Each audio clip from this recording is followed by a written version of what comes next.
ada pamannya Suparman, ada bapaknya Rudi, ada adiknya Robi, ada keponakannya Ibnu.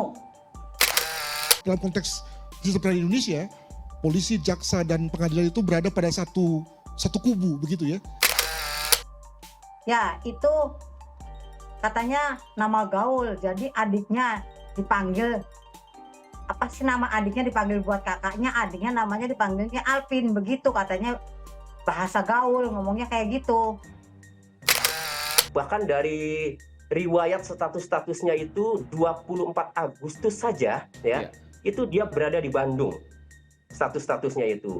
Tetapi yang aneh sekarang, kenapa Facebook atas nama Peggy Setiawan itu setelah Peggy Setiawan ditangkap, Facebook itu hilang. Masalahnya begini, 8 tahun itu sudah merupakan waktu yang cukup bagi semua pihak untuk dalam tanda kutip belajar, mengembangkan teori, mengembangkan alibi. Maaf, saya harus ngomong keras sekali Pak Kapolri. Untuk apa kita terlalu sombong dengan kata-kata salam presisi? Kalau peradilan sesat tiap hari disajikan di hadapan publik. Peggy yang diduga menjadi dalang pembunuhan Vina ditangkap di Jalan Kopo, Kota Bandung, Jawa Barat pada Selasa, tanggal 21 Mei tahun 2024, pukul 18.28 waktu Indonesia Barat. Kabid Humas Polda Jabar Kombes Pol Jules Abbas mengatakan, penangkapan Peggy dilakukan oleh Direktorat Kriminal Umum Polda Jabar. Namun demikian, banyak pihak menyebutkan Peggy Perong yang ditangkap mempunyai ciri-ciri berbeda dengan DPO yang pernah dirilis aparat keamanan. Lantas, bagaimana fakta sebenarnya? Ini kita sepakat dulu nggak? Apakah kita sepakat dalam kasus ini terjadi peradilan sesat? Saya mengatakan iya. Dari mana melihatnya? Faktanya apa yang terjadi sekarang? Orang sudah dihukum, dan ini berulang kasus yang terjadi tahun 70-an, Sengkon dan Karta. Iya, 80-an. Dan itu akhir 80-an ya, sebelum KUHAP lahir. Karena saya ingat itu ada perma dari Prof. Omar Seno Aji untuk PK-nya. Nah, enggak, kasusnya 70-an, Pak. Kasus 70-an, peradilan 80-an. Nah, kemudian peradilan sesat ini, sampai kapan kita mau berhenti? Maaf, saya harus ngomong keras sekali Pak Kapolri. Untuk apa kita terlalu sombong dengan kata-kata salam presisi? Kalau peradilan sesat tiap hari disajikan di hadapan publik. Mungkin Pak Susno tidak enak ngomong, tapi saya harus ngomong, saya akademisi, Bang saya Nasrullah, praktisi. peradilan sesat berarti di tahun 2016 ya? Bukan untuk penanganan sekarang kan? Ya, sekarang kita belum tahu, bisa saja terulang. Oleh karena itu, jangan terulang. Anda jangan jatuh di lubang yang sama. Nah, kemudian, maaf saya katakan, apa tugas jaksa pemeriksa berkas perkara waktu dikirim ke sana? Oleh karena itu harus ada audit. Kapolri audit tim penyidik dulu, penyelidik dan penyidik. Jaksa Agung audit tim penerima berkas, audit JPU-nya. Kemudian Mahkamah Agung audit Majelis Hakim. Bagaimana Anda melihat fakta persidangan itu? Maaf, secara umum, Pak. Ini secara umum saya ulang.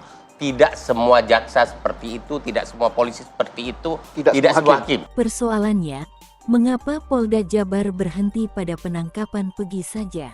Mengapa Polda menghapus 2 nama DPO lainnya? Tak cukup sampai di situ, pihak keluarga dan pengacara Peggy pun sampai saat ini sangat keras mengelak bahwasanya bukan Peggy pelaku utamanya. Kata mantan ahli kriminolog, bisa saja selama 8 tahun ini Peggy belajar, memahami kasus, dan bahkan mempersiapkan alibi.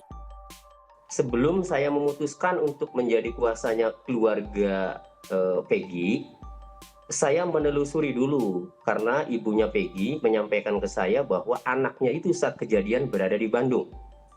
Saya tidak langsung percaya begitu saja. Kemudian saya telusuri ada siapa saja di sana.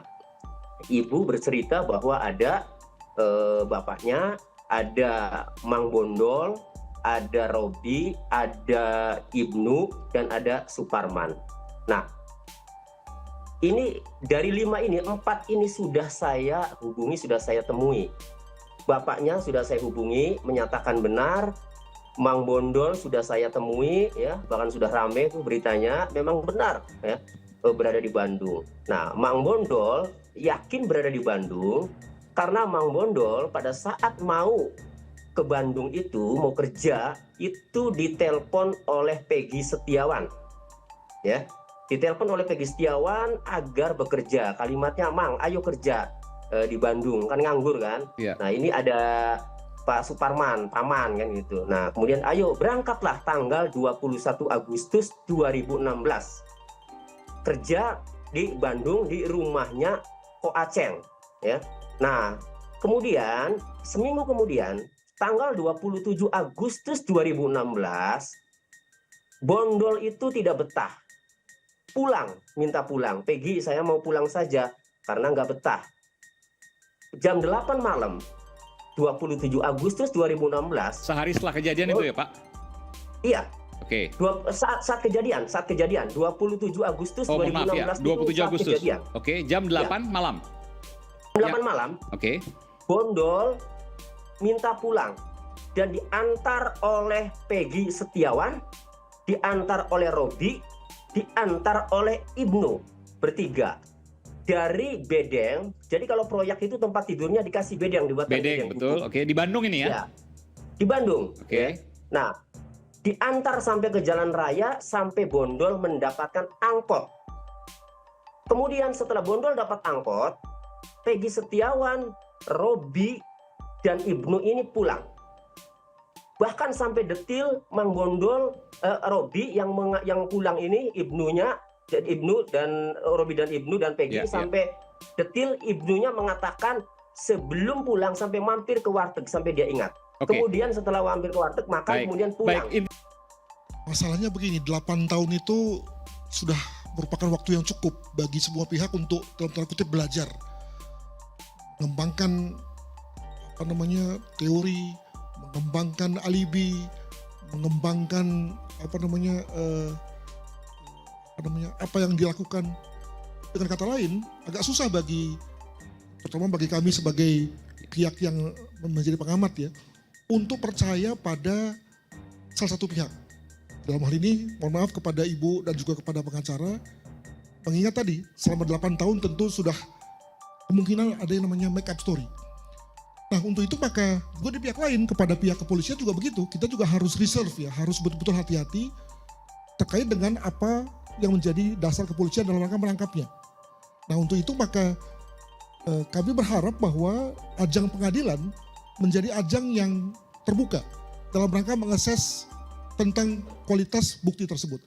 Permasalahannya, nah nanti langsung kepada Mas Talhati, sistem hukum kita, sistem peradilan kita lebih berat kepada kepolisian, dalam arti bahwa agak susah bagi penegak hukum, penasihat hukum untuk kemudian mendisclose semua bukti yang dimilikinya. Mengingat kepolisian adalah pihak yang menjadi pemilik data tersebut. Jadi dengan kata lain, dalam konteks di pengadilan memang pada titik tertentu kepolisian lebih dimenangkan, lebih berada pada posisi beruntung ya. Iya. Karena tadi ada dalam konteks sistem peradilan Indonesia, polisi, jaksa dan pengadilan itu berada pada satu kubu begitu ya, dibandingkan dengan penasihat hukum. Nah, kalau kemudian dalam hal ini penasihat hukum kemudian mendapatkan satu peran yang cukup banyak dalam rangka memberikan bukti-buktinya, wah itu menarik tuh.